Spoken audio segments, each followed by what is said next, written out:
धरती कितनी बार अपना रूप बदल चुकी है और आज के समय में भी ये बहुत बड़ा सवाल है कि जीवन नॉन लाइफ चीजों से कैसे बना, और ये आज भी बहुत बड़ा वैज्ञानिक रहस्य है।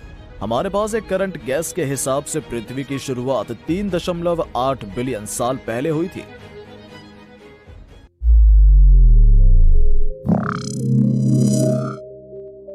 चलिए समय में थोड़ा पीछे चलते हैं। आज से तकरीबन 600 मिलियन साल पहले स्पेस से हमारी धरती ऐसी दिखती थी। पहचान में नहीं आ रही ना?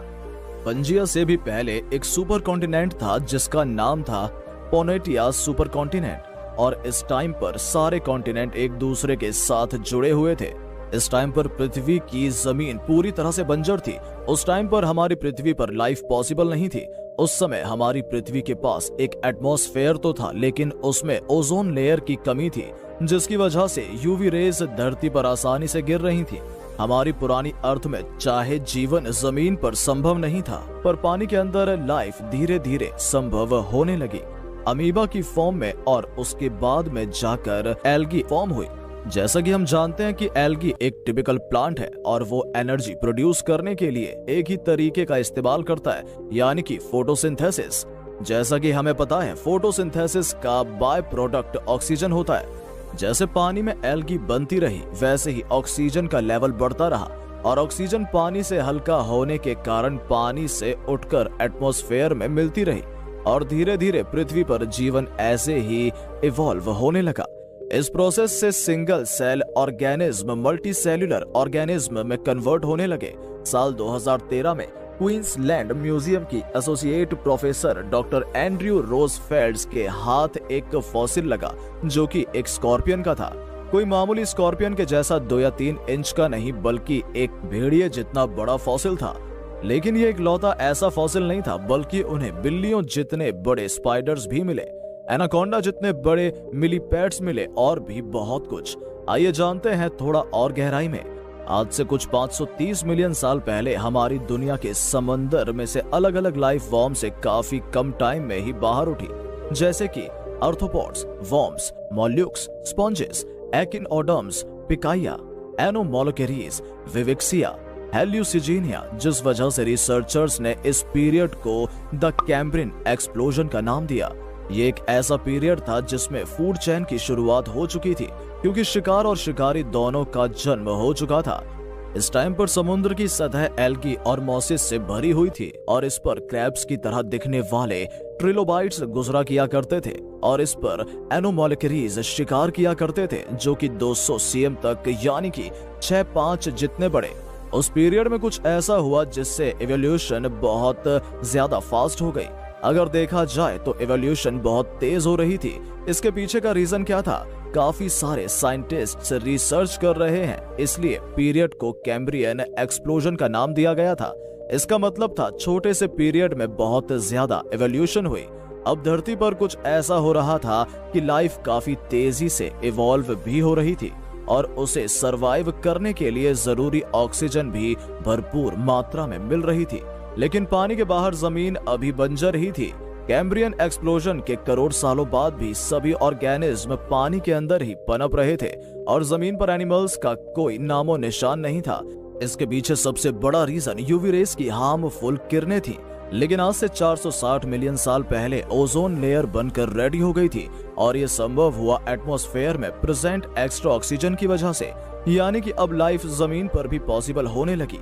पानी के रहने वाले जीव अब दरिंदों से बचकर जमीन पर रह सकते थे, लेकिन उस समय तक बायोडायवर्सिटी इतनी बढ़ चुकी थी, जिस वजह से शिकारियों की संख्या भी बढ़ चुकी थी, और वो शिकारी भी मामूली साइज के नहीं, बल्कि हमारे आज के टाइम के व्हाइट शार्क के साइज जितने बड़े थे। इसलिए इनसे बचने के लिए कुछ जानवर जमीन की ओर बढ़ने लगे, और आर्थ्रोपोड्स, एसेप्टाइल्स और बाकी के ऑर्गेनिज्म जमीन पर अपनी दुनिया बनानी शुरू कर चुके थे। इन ऑर्गेनिज्म द्वारा बनाई गई दुनिया तो बस एक शुरुआत थी, क्योंकि आने वाले कुछ सालों में दुनिया का नक्शा ही बदलने वाला था। एल्गी फंगस में तब्दील होने लग गए। फंगस से छोटे प्लांट्स, और प्लांट्स से 100 फीट लंबे ट्रीज बनने लगे, और दुनिया की जमीन पर बड़ा सा ट्रॉपिकल जंगल बनने लगा। इस पीरियड को रिसर्चर्स ने कार्बोनिफेरस पीरियड का नाम दिया। अब आपको ये नाम सुनकर ही पता लग रहा होगा कि ये कार्बन से रिलेटेड होगा। जी हाँ, आप सब बिल्कुल सही हैं। जैसा कि हम जानते हैं कि अगर एक जीव जन्म लेता है तो उसका अंत होता भी है, वैसे ही ट्रीज बढ़ ही रहे थे, पर एक समय के बाद वो मर भी रहे थे। लेकिन एक सबसे बड़ी दिक्कत ये थी कि इन ट्रीज को डिकम्पोज करने वाले ट्रीज अभी तक पैदा ही नहीं हुए थे, जिसकी वजह से इन ट्रीज पर वक्त के साथ मिट्टी जमा होती गई और ये ट्रीज जमीन के नीचे धंसते गए। उतना ही टेम्परेचर और प्रेशर बढ़ता गया और इसी की वजह से ये ट्रीज कोल में कन्वर्ट होने लग गए और इनमें कुछ पेड़ कोल में कन्वर्ट नहीं हुए और उनके फॉसिल्स रिसर्चर के हाथ लगे। काफी रिसर्च करने के बाद ये सामने आया कि उस टाइम के ट्रीज आज के ट्रीज जैसे ही थे और उस टाइम के ट्रीज में कोई ट्री रिंग्स नहीं थी, जिससे अंदाजा लगाया जा सकता है कि उस टाइम पर एक ही मौसम था, लेकिन फिर भी काफी जानवर अपने घर बना रहे थे। वैसे देखा जाए तो इन्हें जानवर कहना गलत होगा क्योंकि वो इंसेक्ट थे, पर बहुत ही विशाल थे और दुनिया में तब के समय में इन्हीं का राज था। अब एग्जाम्पल के लिए मिलीपैड को ही ले लो। पिक्चर में ये छोटा लग रहा होगा, पर उस टाइम पर ये घोड़े जितना बड़ा था। उस टाइम के ड्रैगन फ्लाइज का नाम था मेगानूरा एम्फीबियन और वेटरब्रेड्स का शिकार किया करते थे। इनका साइज और वजन एक काऊ जितना हुआ करता था। सबसे कॉमन क्वेश्चन सबके दिमाग में ये आता है कि इन सब का साइज इतना बड़ा जैसे था, उनके इतने बड़े होने के पीछे वजह था उनका रेस्पिरेटरी सिस्टम। इंसेक्ट्स के पास हमारे पास जितने लंग्स नहीं होते, ना ही वो नाक से सांस लेते हैं, वो अपनी स्किन से सांस लेते हैं। उनकी स्किन पर पोर्स होते हैं जिनको स्पाइरेकल्स कहा जाता था। इसकी मदद से इंसेक्ट्स ऑक्सीजन को अपनी बॉडी में एब्जॉर्ब करते थे।